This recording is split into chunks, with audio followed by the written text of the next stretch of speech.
நான் ஜெயலக்ஷ்மி ஜெயா சர்வா astrology research சென்டர்லேருந்து இந்த பதிவு பஞ்சமி வழிபாடு. அதிலும் பார்த்தீங்கன்னா பங்குனி மாதம் தேய்பிறை பஞ்சமி திங்கக்கிழமை ஆரம்பித்து செவ்வாய்க்கிழமை வரைக்கும் இருக்குது. ஸோ செவ்வாய்க்கிழமை தான் நம்ம ஒரு முக்கியமான ஒரு பூஜை பண்ண போகிறோம்.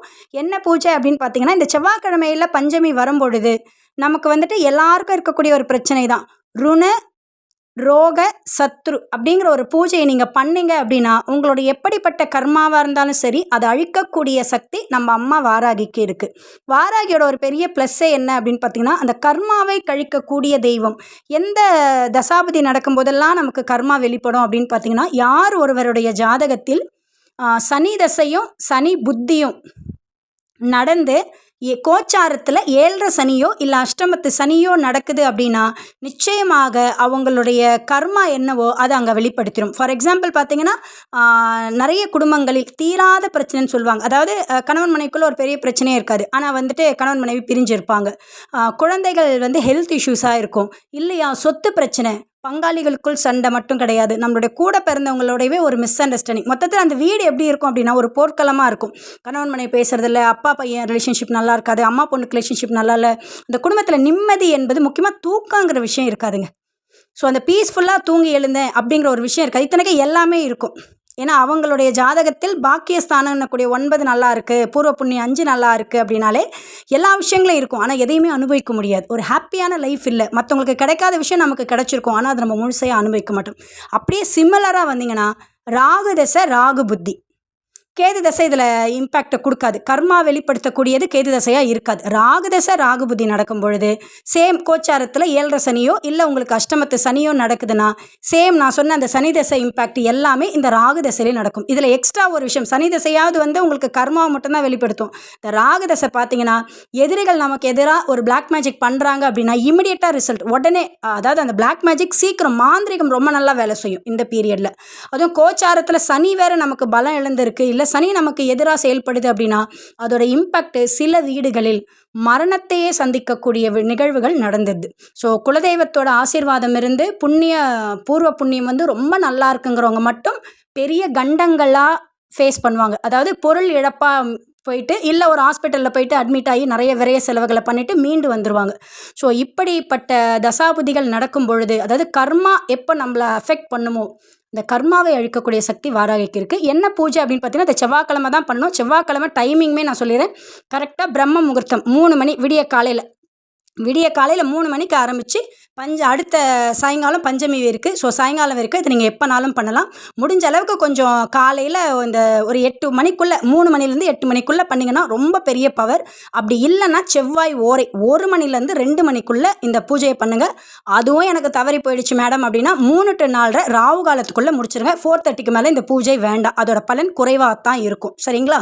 ஸோ இப்போ நான் அந்த 3 டைம் சொல்லியிருக்கேன். இந்த 3 டைம்ஸில் உங்களால் எப்போ முடியுமோ இந்த வழிபாடு செய்யுங்க. ரொம்ப எளிமையான வழிபாடு. ஃபஸ்ட்டு வந்துட்டு ஒரு பேப்பர் எடுங்க. இந்த பேப்பரில் வந்துட்டு நீங்கள் எழுதக்கூடிய விஷயம் என்ன அப்படின்னா, ஒரு க்ரீன் கலர் பேனா. இந்த க்ரீன் கலர் பேனால் உங்களோட பிரச்சனைகள்லாம் என்ன பிரச்சனையோ, மேபி ஏதாவது ஒரு பிரச்சனை ரொம்ப மோசமாக இருக்கும், எல்லாத்தையும் வாராய்க்கு ஒரு லெட்டர் எழுதுங்க. ஃபுல்லாக அந்த லெட்டர் எழுதி முடிச்சுட்டு இதையெல்லாம் நீ சரி பண்ணி கொடுமா, உன்னோட பிளெஸ்ஸிங் எனக்கு வேணும். ஒரே வார்த்தை, அந்த முக்கியமான வார்த்தை அதுதான். என்னோட எல்லா பிரச்சனையும் தீர்த்து எனக்கு உன்னோட ஆசீர்வாதம் வேணுங்கிற ஒரு வார்த்தையை மட்டும் நீங்கள் எழுதுங்க. ஸோ உங்களுக்கு விருப்பம் இருக்குன்னா வாராய்க்கு பெரிய லெட்டராக கூட எழுதிக்கோங்க. பட் அந்த பிளெஸ்ஸிங்கிறத கேட்டுருங்க. அதை நல்லா ஃபோல்ட் பண்ணுங்கள். நல்லா சுருட்டிட்டு மஞ்சள் கயிறு நூல், அதை ஒன்றும் இல்லை, வெள்ளை கலர் நூலை மஞ்சளை துவச்சிட்டிங்கன்னா அது மஞ்சள் கலர் நூலாகிடும்.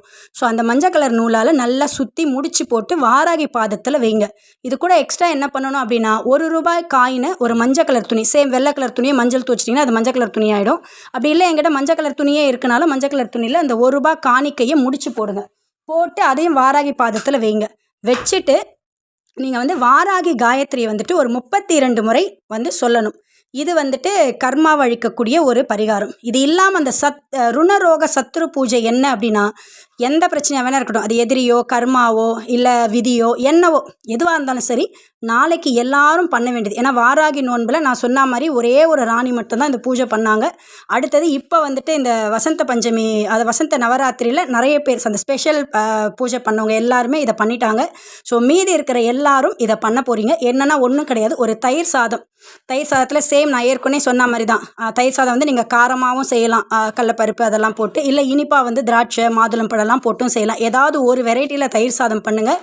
பண்ணி வாராகி விக்கிரகம் யாரெல்லாம் வச்சுருக்கீங்களோ அவங்க அத்தனை பேரும் வாராகி சிலை மேலே நல்லா அப்பிடுங்க. கொஞ்சம் சாதமும் தயிரும் திக்காக பண்ணிங்கன்னா நல்லா அப்படியே அப்பிடலாம். இந்த அன்னாபிஷேகம் மாதிரி ஒரு அன்னாபிஷேகம் பண்ணுங்கள்.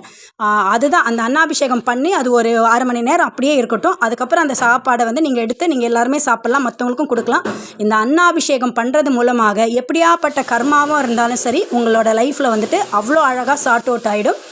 முக்கியமாக வந்துட்டு இந்த அன்னாபிஷேகம் பண்ணும்பொழுது உங்களுக்காகவும் வேண்டிக்குங்க, உலக நன்மைக்காகவும் வேண்டிக்குங்க. ஏன்னா இன்றைக்கி எல்லாருக்கும் தெரியும் இந்த கும்ப வீட்டில் இருக்க ராகுவும் சரி என்னெல்லாம் பண்ணிகிட்ருக்காங்க, போர், நிறைய மக்கள் பஞ்சத்துலலாம் அடிபடுறாங்க. ஸோ எல்லாம் போர் இதெல்லாம் எல்லாம் சரியாகி எல்லா மக்களுக்கும் உணவு கிடைக்கணும். ஏன்னா மற்ற மக்கள் உணவு பஞ்சத்தில் இருக்கும்போது நம்ம உணவு சாப்பிட்றோம்.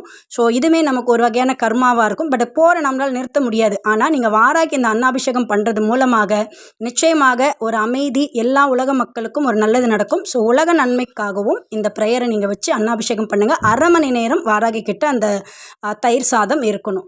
உங்களுக்கு இந்த வீடியோ பிடிச்சிருந்தால் லைக் பண்ணுங்கள், ஷேர் பண்ணுங்கள், மறக்காமல் நம்ம சேனலை சப்ஸ்கிரைப் பண்ணுங்கள். வாராகி யாகத்திற்காகவும் ஜோதிட ஆலோசனைக்காகவும் நீங்கள் எங்களை தொடர்பு கொள்ளலாம். ஜெயலக்ஷ்மி ஜெயா சர்வா அஸ்ட்ராலஜி ரிசர்ச் சென்டர் 9710484640.